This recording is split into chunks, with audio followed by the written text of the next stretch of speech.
Yes everybody, definite integration का एक बहुत इंपॉर्टेंट कॉन्सेप्ट है यूजिंग सब्स्टिट्यूशन।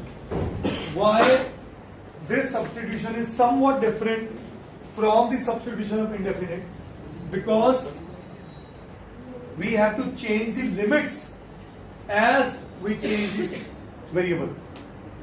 जैसे मैं वेरिएबल बदलूंगा, देखो मेरी बात समझिए, ये कहना है, ये मैं पूरा कॉन्सेप्ट इस क्वेश्चन के थ्रू समझाने की कोशिश कर रहा हूं, जो कि क्वेश्चन भी बोर्ड में आ चुका है।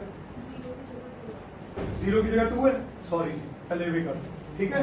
ये पूरे का पूरा क्वेश्चन के थ्रू इस कॉन्सेप्ट को समझिए, क्या कहना चाह रहा है कॉन्सेप्ट। पहली बात समझिए, जब ये बोल रहा है ये फंक्शन है, इंटीग्रेट विद रिस्पेक्ट टू क्या है, एक्स।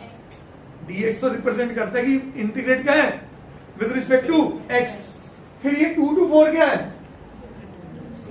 2 to 4 डोमेन है एक्स की, फंक्शन की डोमेन है कि इनके बीच एरिया अंडर द कर्व निकाल दो। कहानी समझ में आएगी नहीं? एक्स की वैल्यू 2 से लेके एक्स की वैल्यू 4 तक।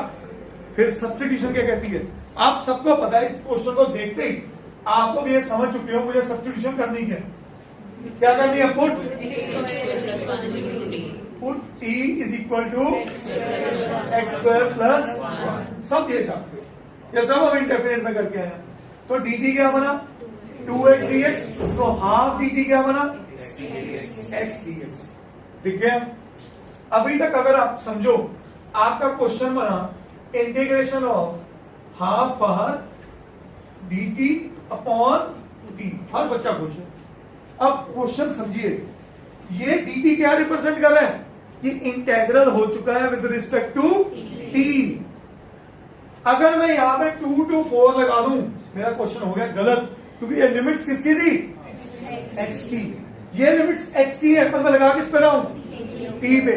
तो जब भी ऐसा हो तो सबसे इंपॉर्टेंट काम है लिमिट्स बदलना।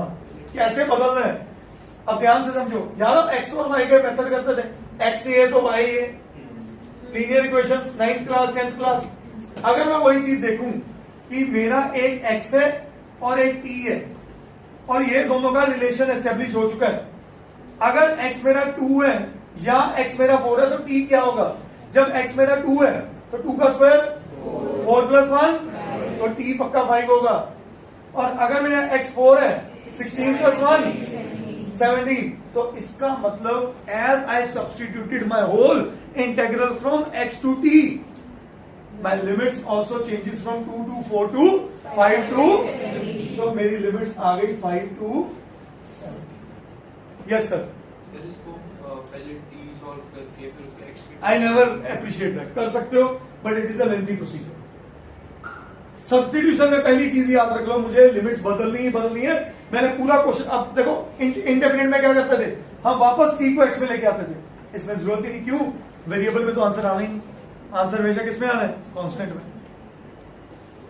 कहानी पहले पढ़ी कि नहीं पढ़ी, तो मेरा फाइनल आंसर क्या बना, 1/2 dt upon t ln t, और लिमिट 5 to 17। तो मेरा आंसर बना half ln of 17 minus ln of 5। That's fine. करिए।